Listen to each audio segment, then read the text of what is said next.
Everest శిఖరాన్ని విజయవంతంగా అధిరోహించిన మొదటి వ్యక్తులు న్యూజిలాండ్కు చెందిన ఎడ్మండ్ హిల్లరీ మరియు నేపాల్కు చెందిన టెన్సింగ్ నార్కే. ఎవరెస్ట్ శిఖరాన్ని అధిరోహించిన మొదటి మహిళ జుంకో తాబి. ఈమె జపాన్ పర్వతారోహకురాలు.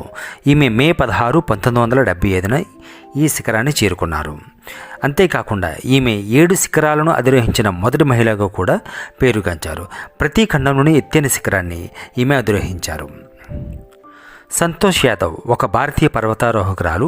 ఈమె ఎవరెస్ట్ శిఖరాన్ని 2 సార్లు అధిరోహించిన ప్రపంచంలో మొట్టమొదటి మహిళగా పేరు పొందారు. ఎవరెస్ట్ శిఖరాన్ని అధిరోహించిన మొదటి భారతీయుడు లెఫ్టినెంట్ కల్నల్ అవతార్ సింగ్ చీమా. ఈయన మే 20, 1965న ఈ శిఖరాన్ని ఎక్కారు. ఎవరెస్ట్ శిఖరం అధిరోహించిన మొదటి భారతీయ మహిళ బచేంద్రి పాల్.